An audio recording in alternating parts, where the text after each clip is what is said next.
Ah, não, não, não, não. Agora eu não quero saber de ligação, não. Vou começar o Cultura Design. Começa!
E no Cultura e Design de hoje... Bom, com a pandemia que teve, né, nos últimos anos, todos os escritórios de arquitetura, de paisagismo, toda a área da construção civil foi surpreendida, né, foi pega realmente de calça curta. Houve uma demanda inesperada, né, foi muito rápido a procura por plantas. Existia uma demanda reprimida, então com a pandemia as pessoas de repente acharam que poderiam morar no interior ou na praia e foi possível, aliás mudou, hoje tem muito trabalho remoto e a importância do jardim, né, das plantas veio à tona, né? Então uma coisa que estava reprimida, que era um sonho de um projeto futuro, a pandemia foi um grande catalisador. E o que a gente sentiu falta como profissional, além de mão de obra qualificada para os escritórios, foi a falta de matéria-prima, de plantas. Então coincidiu na pandemia, já conhecia esse viveiro, que a gente está aqui hoje, e eu consegui arrendar esse viveiro. É um viveiro fantástico, já tem mais de 50 anos, e tem um ativo, uma quantidade de plantas muito grande. Então eu tenho uma reserva de plantas muito grande. E eu sinto falta, porque hoje em dia, quando você fecha um trabalho, né, você tem que procurar, é uma luta louca para conseguir reunir todas essas plantas. E mais difícil ainda é reunir plantas de qualidade, plantas diferentes, plantas nativas, plantas que o mercado não produz mais. E eu vi na oportunidade de ter o viveiro, além de ser agrônomo, de ser apaixonado por viveiro, de ter as minhas próprias plantas, de produzir o meu padrão, de levar o meu padrão de qualidade para a produção das plantas. Então é um lugar muito gostoso, realmente toda vez que eu venho aqui é um prazer estar aqui. E a gente tem produzido muitas plantas, que tem atendido a demanda, por enquanto, é realmente só da minha empresa. Eu não abro, não vendo para ninguém, é um lugar de produção própria para nossas obras, né? Então a gente tem plantas super únicas, a maioria daqui das plantas eu trago poucas plantas para cá, são todas produção do próprio viveiro, e a gente vai fazendo a qualidade e a quantidade que a gente está demandando hoje. Então é um projeto de longo prazo, todo viveiro é diferente de uma obra que tem começo, meio e fim. O viveiro não tem fim, é um trabalho apaixonante, é um trabalho muito duradouro e que você normalmente deixa isso para outras gerações, né? É um trabalho que hoje a gente está usando essas plantas, mas no futuro eu acredito que a demanda vai aumentar. Então, como investimento também acho que é um bom negócio, que vai ter uma demanda muito grande, porque a população só aumenta. Então a demanda por plantas realmente eu acredito que vai ser cada vez maior, né?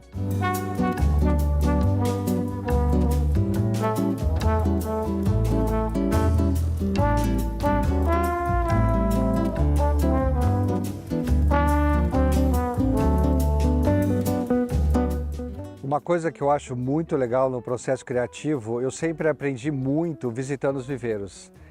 Às vezes, de maneira muito intuitiva, espontânea, você visitando o viveiro, você via como as plantas se encontravam no viveiro, ou a muda matriz dele, da onde ele tirava as mudas, ou a disposição que ele colocava nos canteiros.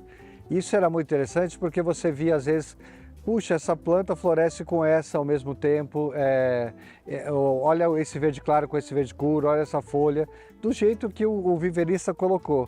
E agora que eu tenho meu próprio viveiro, na verdade o viveiro é um grande laboratório. O viveiro é isso para um paisagista, é uma brincadeira de estudar as plantas que a gente tem, como elas se comportam na natureza. Por exemplo, aqui a gente tem uma vanda de chão, que aqui você olha no potinho, uma caixinha feinha, você não dá nada. Se você vai andando no viveiro, você vai encontrar essa muda na natureza. Por exemplo, tem um pau-brasil maravilhoso de mais de 50 anos, que o tronco inteiro dele é de vanda de solo, de chão. Porque a maioria das vandas são aéreas, a gente nem conhece a de chão. E quando você vê esse tronco florido inteiro, na época da florada, você vai caminhando o viveiro e vê, não é possível, você acende uma luz vermelha de olha que coisa linda que está passando por mim. E aí que você vai aprendendo e introduzindo novas espécies e aumentando o seu repertório. E juntando as peças do quebra-cabeça para fazer um paisagismo sempre além. E poder fazer essas experiências, introduzir novas espécies no mercado, não só no mercado como negócio, mas para o bioma das cidades, tudo que a gente já falou, de introduzir novas frutas nativas, de novas, né, para os passarinhos, para os animais das cidades que estão lá, não foram embora, existem alguns ainda. Então é um trabalho muito complexo que a gente já falou, muito interessante, de muita observação e que cada dia é um dia. Bom, uma coisa no manejo que a gente mudou na nossa empresa, por exemplo, todo o lixo orgânico que a gente produz em São Paulo, das podas das árvores, da limpeza dos jardins, a gente traz todo esse lixo para o viveiro, a gente incorpora ele aqui no solo. Então todos os potes de plástico que a gente compra das mudas, a gente estoca ele todo aqui e as mudas são produzidas aqui, a gente usa esses mesmos potes que foram comprados de plástico. Então não tem descarte dos potes de plásticos. Reaproveita todas essas embalagens de sacaria que não são degradadas no ambiente, leva para São Paulo, reensaca o lixo lá e traz. Então a gente criou essa cadeia. O importante é não ter desperdício na cadeia, né? Então é o dia a dia. As mudanças acontecem de maneiras isoladas, pontuais no dia a dia e você vai mudando a cadeia com pequenas atitudes. Aqui a gente tem uma samambaia Angiopteris, que as samambaias estão aqui há milhões de anos, né? Muito antes do Homo sapiens estar na Terra, já tinham as samambaias, né? Então, se elas sobreviveram há tanto tempo, tantas, né? A gente tem que continuar cuidando delas, né? E colocando nos jardins, né? Eu adoro essa samambaia, poucas pessoas estão usando no paisagismo, né? Eu vi maravilhosas lá no paisagismo de Inhotim. E eu acho que a gente deveria usar muito mais realmente nos projetos de paisagismo. E aqui tem muita planta legal, tem muito filodendro, a família dos filodendros são todas as casas das folhonas grandes, que é muito brasileiro isso, né? Muito tropical e que tem essa cara de Brasil, né? Então eu adoro usar e a gente tem várias espécies nativas, a gente costuma usar só, a gente brinca o alface e o tomate, né? Mas tem tantas espécies novas e nativas que a gente está colocando para repovoar mesmo com esses filodendros nossos brasileiros. Esse antúrio gigante é maravilhoso, é nativo. Olha o tamanho das folhas dele, a beleza, né, dele. Realmente ele agrega bastante no paisagismo. Então olha só esse aldrago aqui, olha o tamanho dele. Então isso aqui é o buraco de uma outra árvore que saiu. Então uma árvore deixa essa cratera. E aí, para encher essa cratera, a gente traz o lixo orgânico de São Paulo, joga, pega a terra da própria cova e fecha e vai incorporando esse lixo orgânico na terra. Aí os galhos que você corta para fazer a carga, para caber a árvore na carreta, você corta e usa como lenha. E a árvore, essa aqui é uma árvore que está preparada, cortada as raízes e pronta para ir embora, para ir para uma obra, né? Então, uma árvore dessa tem mais de 50 anos de idade. O tronco dela tem mais de 50 centímetros de diâmetro, né? Então é um exemplar, é um aldrago lindo, maravilhoso. E a gente deixa as raízes de sustentação grandes ainda para segurar essa árvore. Só vai cortar essa raiz grossa, grande, que segura a árvore no dia que for fazer a carga com o guindaste segurando. Quando o guindaste segura, eu venho com a motosserra e corto e eu consigo manipular essa árvore, deitar e fazer a poda para ajustar a carga e fazer a carga na carreta. Então isso é um exemplar bacana de árvore de grande porte. Ah, mas tá legal demais, né? Não sai daí que o programa Cultura e Design volta já.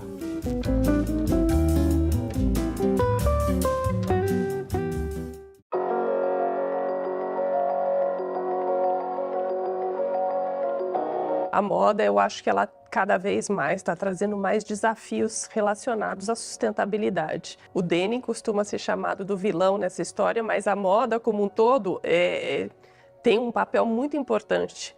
Tem um desafio muito grande nesse momento. Então, no caso do denim, né, vamos dizer aqui um jeans, um jeans, como se diz, ele gasta aproximadamente 3.060 litros. 95% disso é consumido em água, é o cultivo do algodão. Que aí tem a grande vantagem do algodão brasileiro, mais de 90% da produção não é irrigado. Então isso cai drasticamente no caso da produção brasileira, né, de jeans. 2% utilizado na fabricação do tecido e 3% em lavanderia. Qual é o nosso desafio? O nosso desafio é trazer cada vez mais processos sustentáveis com menor consumo de água, tanto dentro da fábrica, da produção do tecido, como um benefício para toda a cadeia, onde a cadeia consiga trazer processos, aspectos visuais que sejam interessantes, que sejam cada vez mais próximos da lavagem original e que consuma menos produtos. No caso do jeans, quando a gente falava em produtos sustentáveis, todo mundo pensava, é sustentável? Mas é chato, é feio, é sem graça. Então o desafio, no caso das lavanderias, é conseguir trazer esse aspecto natural. E nós não conseguíamos isso antes. Então, durante uma década e meia, eu acho que eu vejo, né, um desenvolvimento muito grande na indústria química, nas próprias empresas fabricantes de maquinários. E aí o nosso papel como tecelagem é trazer um produto que ressalte todas essas qualidades, para que quando isso chegue na lavanderia, eles consigam trabalhar lavagens, efeitos sustentáveis, mas com resultados que pareçam a um processo cada vez mais natural. Então você olha e você não diz mais que o sustentável é sem graça, ao contrário. Ele está cheio, ele tem muitas possibilidades e com um aspecto cada vez mais próximo do original. Então, no caso das lavanderias, o bom hoje, que a gente consegue fortemente com o Laundry, é trabalhar desde os efeitos mais vintages. Então, aspectos, você olha uma jaqueta, você tem os puídos, você tem sombras, né, desgastes diferentes em várias partes do corpo, puídos e tonalidades diferentes, com aspecto muito vintage de uma peça usada e que há alguns anos atrás você não conseguia. Então, tudo isso acaba gerando uma economia que às vezes chega a 60% de economia de água, 40% de químico, chega a 95% às vezes de economia de energia e de mão de obra. O que melhor se adequa a esse processo do AquaSave é o ODS número 6, que é água potável. Está relacionado à água potável e saneamento. Então, é toda essa preocupação que a gente tem. Então, o que a gente colhe da natureza, a gente tem que devolver cada vez melhor e passar isso com grandes possibilidades de melhorias para toda a cadeia. Esse é o nosso grande desafio. Essa peça, essa pantalona, né, ela recebe toda essa padronagem aí que é queimada no jeans. Então, o que você vê de branco é o que é tirado com o laser. Essa padronagem orgânica, ela é batida total, como poderia ser só localizada, e depois recebe um stone, um leve stone, não que necessariamente esse stone não é feito mais com pedra, como era no começo, sem grandes efeitos de lavanderia, mais um efeito visual mesmo de uma padronagem. Então, essa peça já é uma jaqueta que ela foge desse formato tradicional, né? Tem o zíper, ela mistura um pouco a ideia de um perfecto com uma jaqueta cropped. E vamos falar aqui da lavagem, do efeito de lavanderia, que é o mais interessante, que é bem básico, né? Uma tonalidade média para clara, não tem grandes efeitos de manualidades, ou seja, de lixado, nada parecido, é como se tivesse feito um desbote mais localizado, mas bem suavizado e um leve pigmento aí, um dirt, que a gente chama de dirt, para ficar um pouco levemente tonalizado, para dar um aspecto de mais usado, de uma coisa mais natural. Então, essa calça já é uma calça com um aspecto mais vintage na lavanderia, né? Então, a gente tem os aspectos, essa marcação que a gente chama de bigode, que é dessa dobra quando a gente senta, tem puídos, ela está numa tonalidade média para bem clara. Embora ela imite um vintage tradicional, ela tem uma composição aí com stretch que traz um pouco de conforto, mas com o aspecto de um denim 100% algodão. Então, já essa jaqueta, ela é bem interessante. Eu acho que já comentamos que o desbote do índigo, no caso, ele é feito por atrito. Ele não é, lógico, que foi se desenvolvendo quimicamente, mas o natural dele é por atrito. E essa jaqueta, primeiro que ela tem um aspecto muito de década de 80 e 90, e o que é bem interessante também, que tudo isso foi feito também pelo laser, esse aspecto desgastado nas barras, que é onde você tem mais atrito e vai se desgastando por contato. Então, você vê meio pipocadinho, parece natural, mas na verdade foi feito com laser. É um desgaste entregue pronto para o consumidor. É muito comum o cliente chegar quando vê um denim bruto, ficar um pouco decepcionado e falar: ué, cadê? Eu não quero esse, eu quero aquele clarinho, eu quero aquela tonalidade meio desgastada. Então, tudo isso é uma peça que você vai conseguir o efeito depois da peça pronta. Então, a gente começa pelo fundo, esse é um fundo mais escuro e que vai clareando. Então, a gente tem aqui um aspecto de desbote aqui na coxa, que antes se faria com um jato de permanganato ou com jato de areia que já foi extinto. Muitos processos foram extintos e aí a gente tem os poídos nos joelhos e tudo mais, mas sem grandes desgastes, sem manchas, sem dobraduras, tem muito sem efeitos também de marmorização, que tudo isso é possível fazer, tá? Esse é um básico, digamos assim.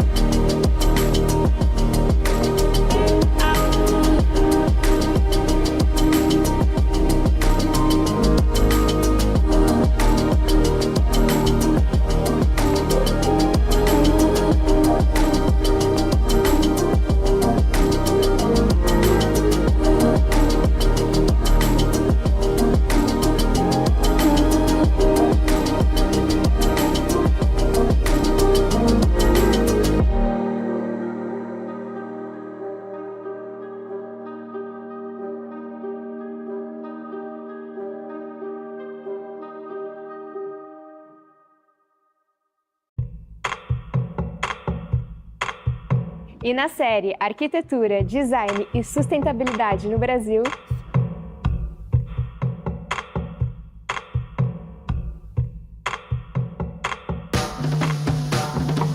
vamos falar um pouquinho sobre sustentabilidade.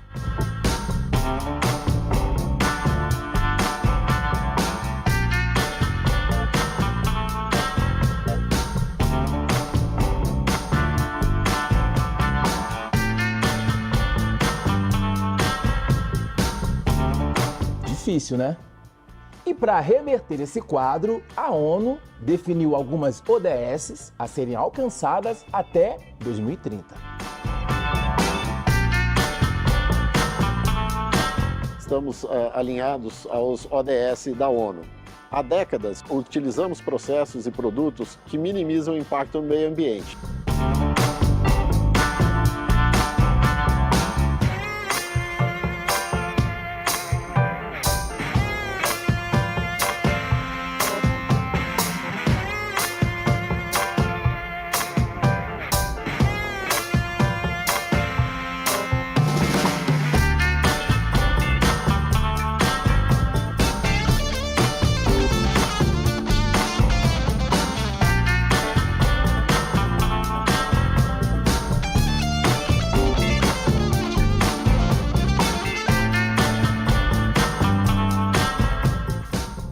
Toda a água utilizada na produção do jeans ou do tingimento é reaproveitada, tratada e colocado de volta na natureza.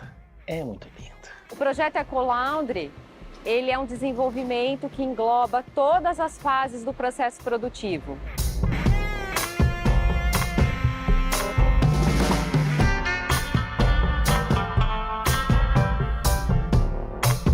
E o objetivo final desse projeto é darmos para as lavanderias artigos que elas consigam aplicar processos sustentáveis, o que vai gerar uma economia de água, de produtos químicos, de mão de obra, práticas sustentáveis dentro e fora da nossa fábrica. Projeto EcoLaundry.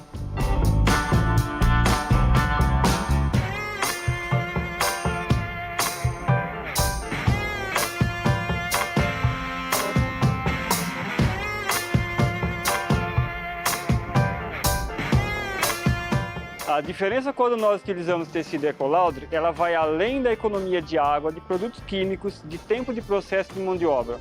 Ela está no visual das peças, onde a gente obtém uma peça com muito mais naturalidade, marcações de costuras e um grau de branco na queima de laser sem uso de processos convencionais como aplicação de permanganato ou tempos prolongados de enzimagem em banho.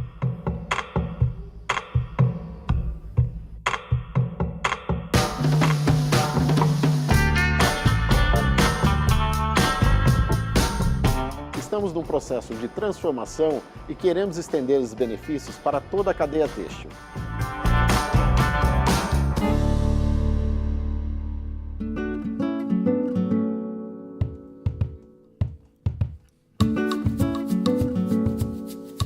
Eu sempre gosto de frisar que a inclusão, para mim, é o segredo por trás do sucesso das organizações. É um grande desafio, né, trabalhar a diversidade racial dentro de uma empresa, num Brasil que temos aí a questão do racismo estrutural, né, que atravessa a vida das pessoas. Quando o diverso chega, o que a gente faz com isso? Como é que a gente lida com o diverso? O lidar com o diverso é saber lidar com as diferenças, e isso faz parte do projeto e dos programas de inclusão. É você fazer com que o ambiente de trabalho, no nosso caso aqui, seja bom, confortável para todos, para qualquer pessoa. A diversidade, ela não pode vir separada da inclusão. Então, o grande desafio de qualquer empresa é não só trazer as pessoas diversas para o quadro, mas mantê-las dentro do ambiente confortáveis e felizes de estarem trabalhando ali. Então, o design, a inovação tecnológica, ela tem que fazer parte, né, dessa acessibilidade, desse conforto para as pessoas. E aqui na ArcelorMittal, desde o final de 2020, quando chegou a pandemia, que a gente já estava estudando isso há algum tempo, mas a pandemia nos acelerou e nos colocou no eixo, a gente introduziu o modelo híbrido, onde a gente consegue combinar o modelo de trabalho no escritório ou o modelo de trabalho nas nossas casas, né? É um ambiente realmente que faz uma necessidade da organização se preparar para isso, de termos lideranças, né, que conseguem trabalhar nesse modelo aí de diversas, né, oportunidades. E para os nossos empregados traz um ambiente de maior saúde, de bem-estar, onde eles possam de fato, né, tentar trazer um equilíbrio entre a vida profissional e a vida pessoal. Você sabe por que a Líder em Aços está fazendo o maior investimento do setor no país? Porque esse é o nosso compromisso com o Brasil. Transformar a construção junto com o André, alçar novos voos com a Jennifer e ser a parceira das pequenas e grandes histórias do país, criando, junto com você, as soluções para um futuro melhor. ArcelorMittal, aços inteligentes para as pessoas e o planeta.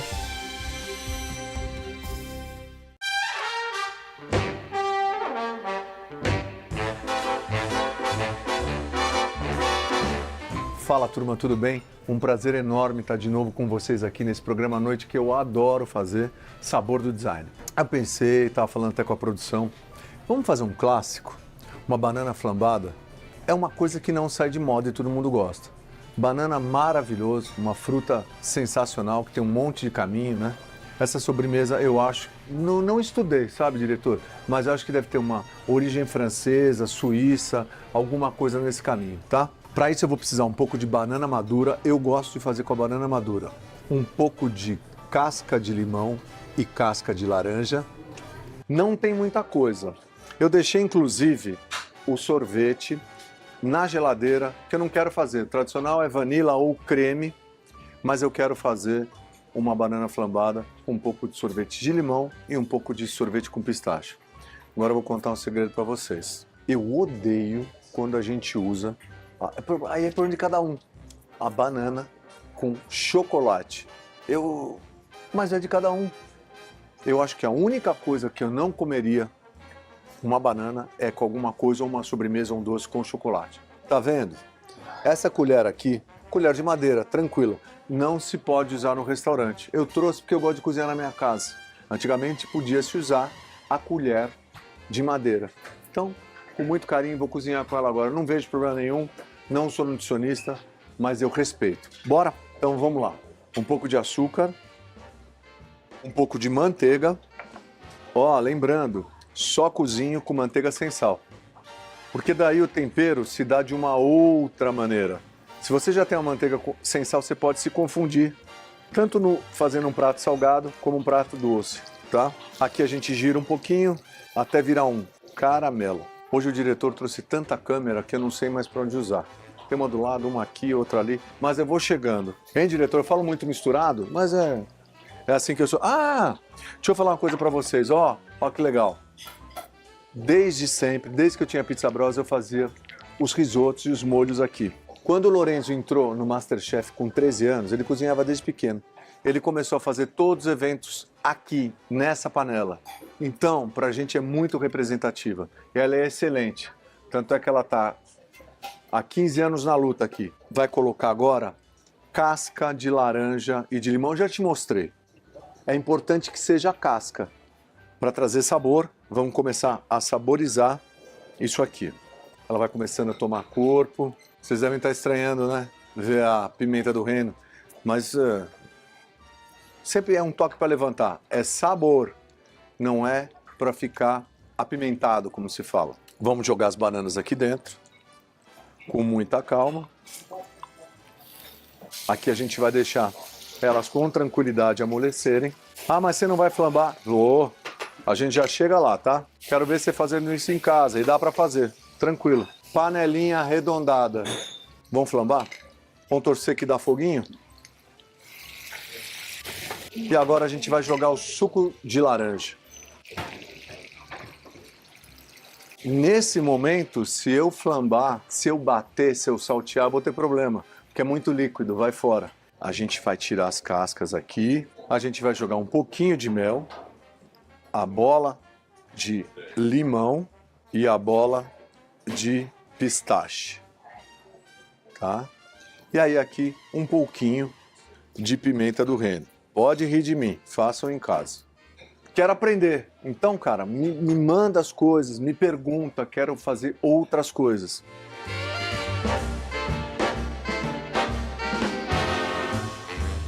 Um beijo grande para vocês, até a próxima.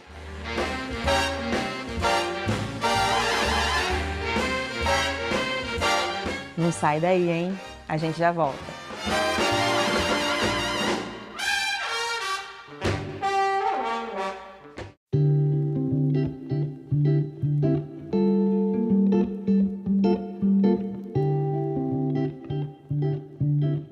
E no quadro Design Humanizado, diversidade.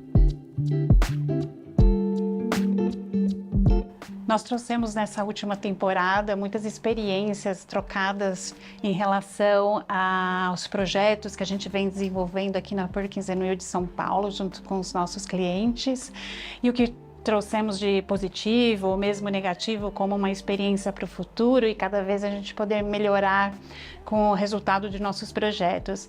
A gente tem uma equipe global de designers que fazem a relação entre todos os estúdios e a cada 2 anos eles visitam os escritórios para poder fazer uma revisão dos projetos e trocar as experiências. Isso é muito rico porque a gente faz as apresentações dos projetos que estão em andamento e eles vêm com os inputs para poder nos ajudar em relação ao que ainda está em desenvolvimento. Nessa semana de design aqui na Perkins & Will de São Paulo, nós trouxemos 5 líderes, então uma experiência, uma troca muito rica e eu espero que vocês gostem. So one of the things that the firm does that is unusual compared to other firms is that we have a very high level of interaction with one another about the design solutions that we're developing. And so it's not uncommon for us to convene a group of people from across the firm to talk about the ideas in a project and figure out how we can come up with stronger solutions for our clients. If you've ever been to a dinner party where everybody has the same opinion, everyone's the same age, and everyone agrees, that's usually a fairly boring dinner party. And you probably think, how could we make it more interesting next time? And eventually you'd say, we should probably change the guest list. And I think design, when we're creating spaces, they're for so many people. They're serving such complex functions. So I think you need to be feeding the creative conversation with a diversity of ideas. And those ideas come from diverse people, different cultural backgrounds, life experiences, different ages, and different disciplines and skill sets. The São Paulo office is the only office in South America. We have one in Mexico. So it is a slightly different reality in comparison to the other ones. And this is why we have so many talents here facing that challenge in how can we learn from the things that we are already doing abroad and bringing that into the Brazilian reality. I am really thinking about the world as a more sustainable place, and in architecture this is so important, and I think you have lessons to learn here around that. I know you will already have some degree of circular economy, but in the UK now this is coming to the fore. This is so important for us. Well, more and more people are realizing that sustainability is essential to all of life. With climate change and many other issues becoming more of a problem, our clients are understanding that we have to design buildings very differently. And the good news is, with Perkins & Will and the work that we do, that we have this history of doing green buildings that are better for people, for their health, better product, better design, as well as better for the planet. And that's the essential thing, is we show people that doing sustainability is not about cost. It's in fact about the future, and it's a better building and a better product.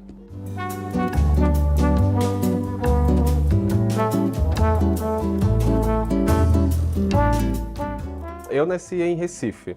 Foi lá onde surgiu todas as minhas inspirações e referências, né? Eu desenho desde criança, sempre foi um hobby meu, lógico, né? Quando criança eu tinha outros lazeres, né? Sair com os amigos, jogar uma bola.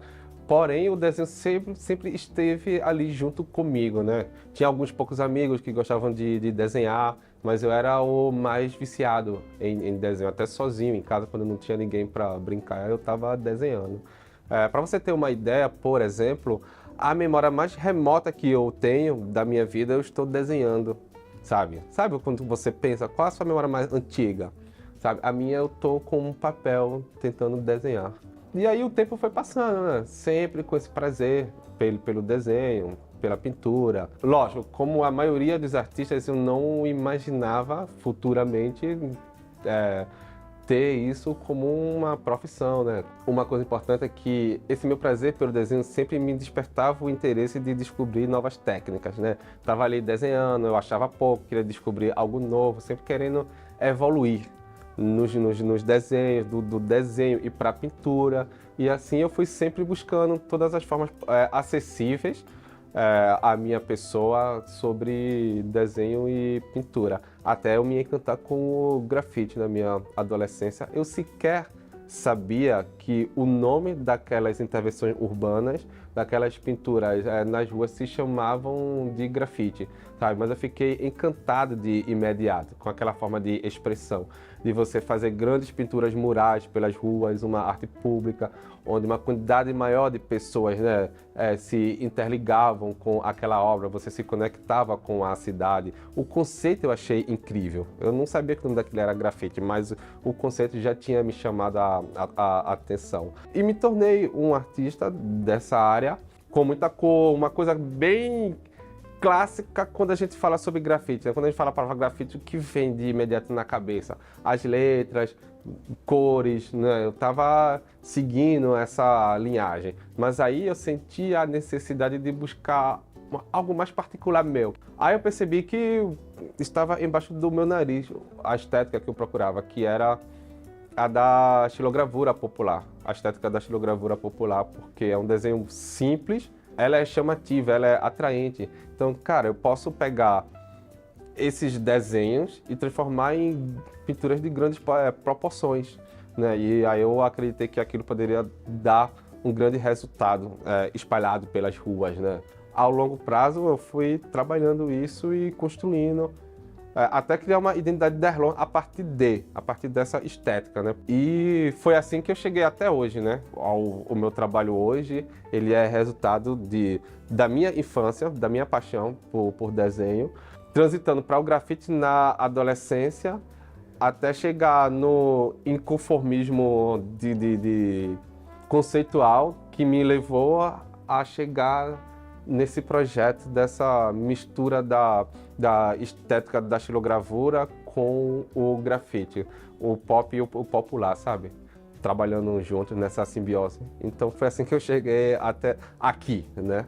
Eu tenho duas vertentes de trabalho que até é muito Derlon, porque Derlon ele é muito saudosista, a minha pessoa.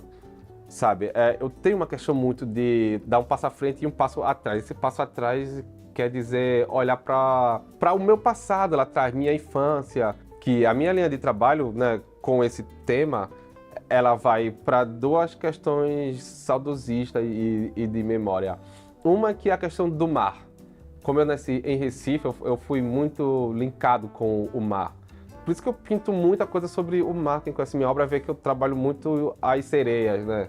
A sereia, na verdade, ela é um símbolo da minha lembrança. E o outro braço do meu trabalho, que também é um resgate do passado, é a questão dos retratos. Porque traz uma lembrança da casa dos avós, dos nossos avós, dos parentes. Que tem um retrato chamado, que foi muito forte, que não existe mais, chamado fotopintura, que era muito evidente nas residências. Eu fui muito influenciado em pintar esses retratos. E quanto mais eu pintava, fazia pequenas experiências, eu adorava a resposta do público, né, sobre isso. Falava, nossa, lembra a minha avó, lembra a fulana, lembra a cigana, sempre lembra algum parente. Então, o retorno do público falando sobre que era tudo que eu queria, né, como eu sou uma pessoa saudosista, e vendo as pessoas se tocarem, né, de uma memória particular sua, fez eu cada vez mais buscar esse meio até se tornar também uma vertente do meu trabalho.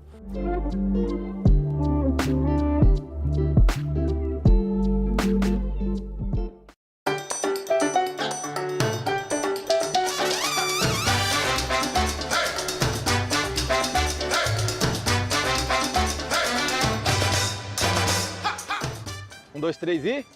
E a gente está aqui na Semana Criativa da cidade de Tiradentes, em Minas Gerais. A Semana Criativa é um projeto cultural que promove a imersão de designers e artesãos de todo o Brasil. Isso aí, o evento acontece desde 2017, sempre promete uma maratona de arte e design, né? Com palestras, exposições, oficinas de todos os tipos. Ah, é uma beleza! Vale muito, muito a pena conhecer. A gente vai mostrar um pouquinho para vocês, acompanha aí.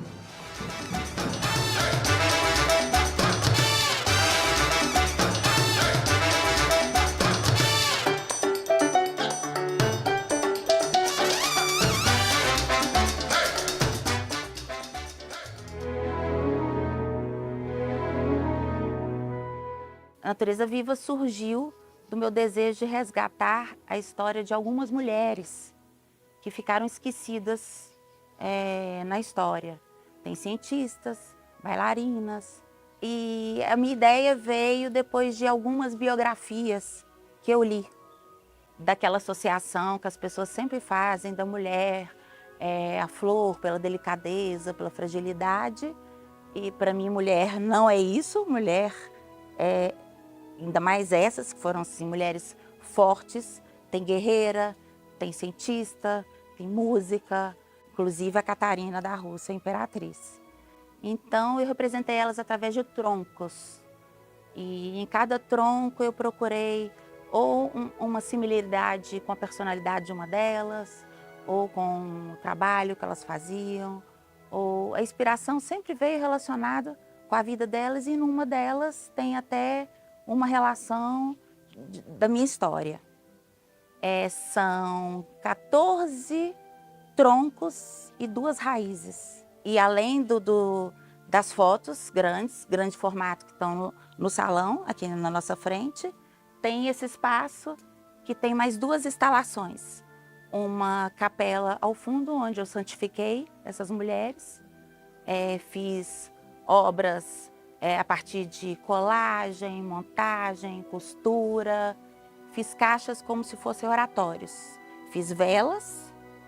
E aqui dentro de um forno da antiga fábrica de cal, tem uma instalação sonora, onde através da minha voz eu cito frases de todas essas personalidades. Esse espaço é bom a pessoa entrar, sentar, que tem uma acústica por causa do formato.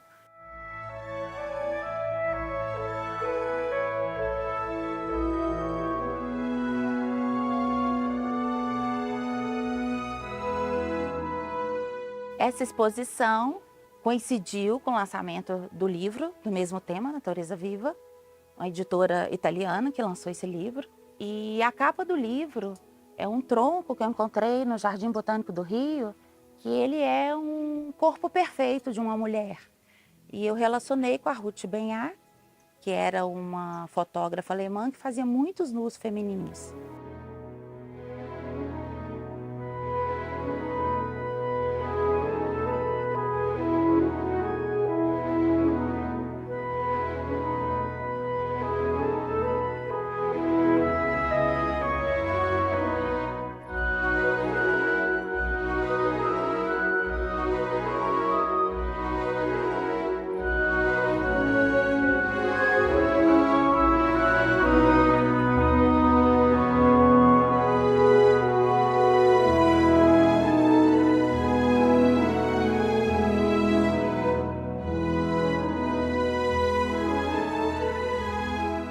Estou aqui com o André, que faz um trabalho maravilhoso, que eu tenho certeza que muita gente tem curiosidade, que é o trabalho de restauro. É um restaurador profissional que vai falar um pouco pra gente sobre essa técnica, o talento tão incrível e de muita paciência. Estou muito curioso para entender um pouquinho como funciona. Fala para mim. É uma profissão com formação superior, é importante a gente destacar isso, porque não é só começar a restaurar. Primeiro você tem que ter iniciativa, mas você tem que ir para a universidade também. Se aprimorar naquilo, se especializar. Tem muitos tipos de materiais diferentes, a gente tem experiências de trabalho diferentes, a gente tem que se preparar para isso. Eu sou André Luiz de Andrade, sou conservador restaurador. Nesse momento eu estou trabalhando aqui nesse projeto de restauração das pinturas parietais da Casa Museu Padre Toledo. São pinturas que a gente estima ser do final do século XVIII, são referências de imitação de tecido, de seda lavrada, possui características que imita esse tecido que era aplicado nas paredes como decoração, mas aqui elas são feitas a pincel. Este trabalho é um trabalho que se iniciou em 2010, 2011, no momento que a casa estava passando por um restauro. E foram feitas aqui os primeiros exames para fazer o diagnóstico da pintura, identificar qual a proporção dessa pintura nas paredes, suas características, estado de conservação e as condições de recuperação que nós tínhamos para elas. As etapas previstas eram remoção de repintura, existia 8 camadas de repintura cobrindo essas paredes e nós removemos quadrante por quadrante com uma remoção mecânica, usando bisturi cirúrgico, assim, com muita delicadeza, muita precisão, estando assim bastante concentrados para que a gente não danificasse a pintura, que já é uma pintura muito frágil, uma pintura de muitas décadas, né, que estão aqui nessa casa. Nesse processo, a gente foi descobrindo muito mais sobre essas paredes, sobre essa decoração, percebendo como ela tinha suas características, como era uma pintura manual feita uma por uma, com traço, tinha composição com aquele traço de personalidade, né? O traço do pincel, algumas partes diferentes de outras. Não tem o uso de formas nessa pintura, são a mão livre mesmo. Identificar que existe um quadriculado que o artífice fez naquele momento para projeção dessa pintura, né, com essas dimensões. Identificar que existem algumas áreas que são diferentes de outras e que não necessariamente seguem ali um padrão, existe ali uma ruptura de alguns padrões. Essa pintura ela é muito importante para a história da arte em Minas Gerais, para a história da arte colonial no Brasil, porque ela tem uma característica que geralmente a gente encontra nas igrejas. A gente não encontra isso em residência civil. Em relação à paciência, porque a gente vê o pouco que temos acesso, é aquela coisa assim, né, de pouquinho em pouquinho. Como que é essa relação com o tempo, por exemplo, restauro? A gente tem que ter muita paciência, respirar fundo, colocar um fone de ouvido, ouvir uma música. Tem esse tipo de... Isso, se conectar com o objeto, ficar pensando assim, nossa, quem fez isso aqui vivia numa outra época, sofria nesse espaço, vivia, sorria, é um lugar de poesia. A gente redescobre o momento de outras pessoas. E a gente está aqui agora numa visita indispensável na cidade de Tiradentes, meu caro Mini. Aonde estamos? Fala pro pessoal. Na capela de Nossa Senhora das Mercês. É uma capela estilo rococó do final do século XVIII. E sua obra teve início lá por volta de 1760. É isso aí mesmo. Lá dentro vocês vão ver um altar belíssimo, multicolorido e pinturas que fazem alusão a Nossa Senhora na pessoa da Nossa Senhora das Mercês. Outra curiosidade, o altar e as pinturas foram feitos por pintores pretos também, entre eles Manuel Vitor de Jesus.